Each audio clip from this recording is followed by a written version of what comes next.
ওয়াহাব খান নাম, আর ইয়াটা ইয়াএনএস হতি। তো এরা ভালো করে জানে আমরা শুধু 12 রবিউল আউয়ালে যে নাচানাচি করি, শুধু একদিনই তো আসে গেলা শুরু হলে চলবে না, এরা গোটা 12 মাস আসে গেলা। এরা এদের সম্পর্ক হলো সরাসরি আল্লাহর সাথে, এই জন্য আমাদেরকে বলে ওয়াহাবি, মানে আল্লাহর সাথে তাদের সম্পর্ক, ওয়াহাবের সাথে তাদের সম্পর্ক। ঠিক কি?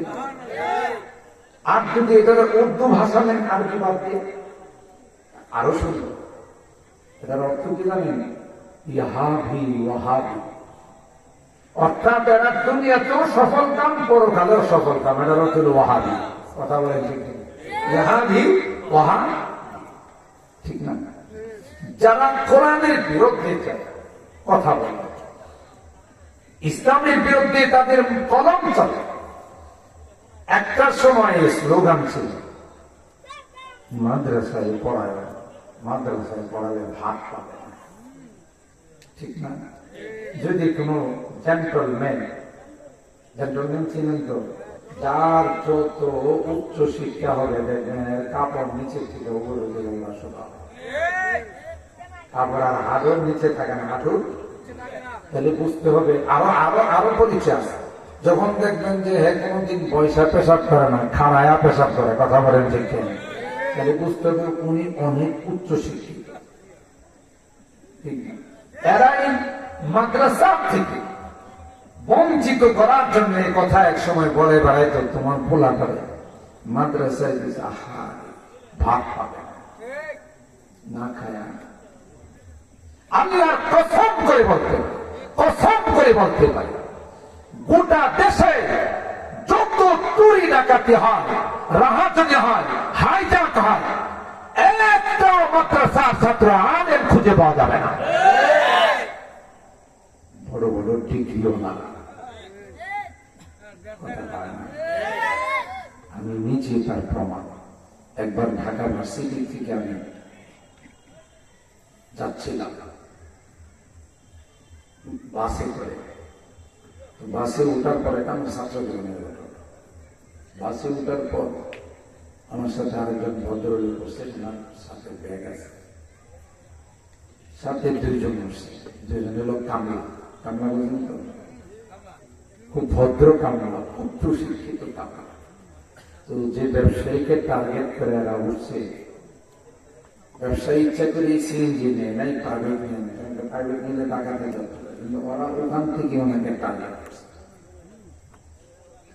আমি তো পাশে, আমি তো টার্গেট না, বলতেছে স্যার যা আছে দিয়ে আমার খুব ভদ্রতার সাথে বলতেছে, আপনিও শিক্ষিত, আমরাও শিক্ষিত। এখানে যদি আপনি উচ্চ বাচ্চ করেন, এটা কিন্তু শিক্ষার জন্য বেমার না। আপনি যে একজন শিক্ষিত মানুষ, উচ্চ বাচ্চ হলে একটা অশিক্ষিতের পরিচয় দিবে।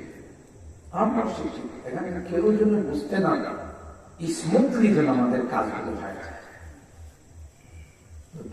এই বেচারা এবারে আরেকজনে একটু চাপ দিয়া কইতেছে, স্যার একটু শক্ত কিছু লাগছে আপনার গায়ে,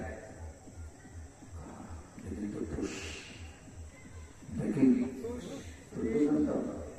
কবরের মধ্যে ঢুকাই রাখা, সময় মতো তুইলা মারা যায়। স্যার অস্ত্র কিন্তু সাথে আছে, কিন্তু চাই না অস্ত্রটা ব্যবহার করতে, কারণ আপনার শিক্ষিত, আমরাও কিন্তু কথা না। ভাতের দায়, ক্ষুধার দায়, অভাবের দায় রাস্তাতে ডাকাতি করে, হয় রাত্রে ডাকাতি করে, না হয় অফিসে পয়সা ডাকাতি করে, কলমের গোটা দেওয়া ডাকাতি করে, কথা কয় না। একজন আলেম, একজন হাফেজ আজ পর্যন্ত যে স্বাধীন হওয়ার পর চুরি এবং ডাকাতিতে ধরা পড়ছে, তার একটা রেকর্ডও বাংলাদেশে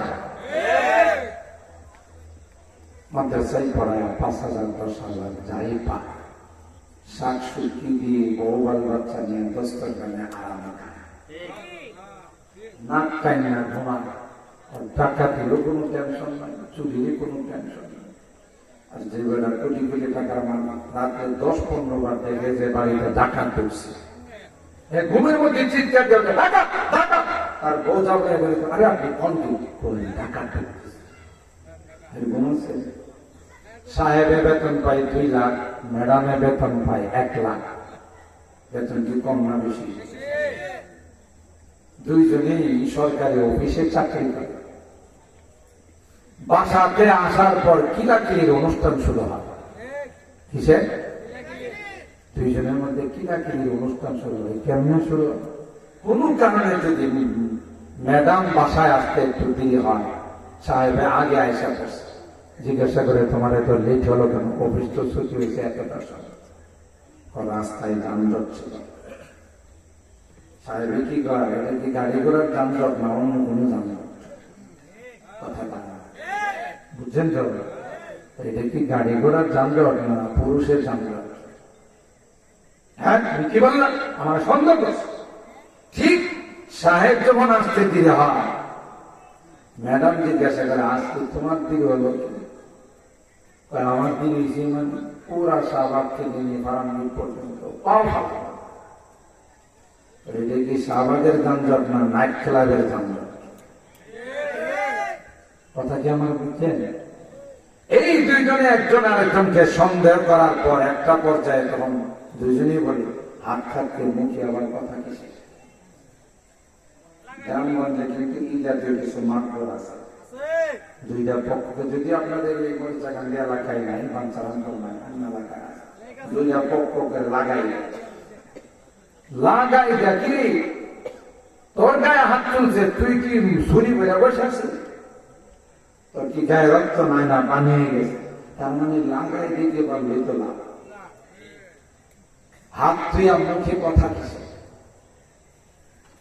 তাইলে বুঝা গেল যারা এই কথা বলে কোরআন হাদিসের শিক্ষা থেকে জাতিকে মাহরুম আর বঞ্চিত করার জন্য, তাদের এই বলা থেকে মাদ্রাসাগুলো বন্ধ হয়ে গেছে।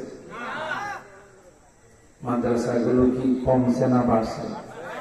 জোরে বলে। আমি এবার কি বলি জানেন, আমার ব্যাখ্যাটা একটু ভিন্ন ওলামায়ে কেরাম আছে। যারা বলে যে মাদ্রাসায় পড়লে ভাত পাওয়া যায় না, একবার 100% সঠিক কথা। যেমন আমি একজন মাদ্রাসা পড়ব, আমার মতো একজন বড় হুজুর এই মাদ্রাসার মোতামের সহ আরো অনেক বড় বড় হুজুর আছে, মাদ্রাসায় পড়ে গেছি। আসলে কথা যার বাড়িতে হুজুরকে দাওয়াত দেওয়া হয়, কি অল্প হলো পোলাও পাতা,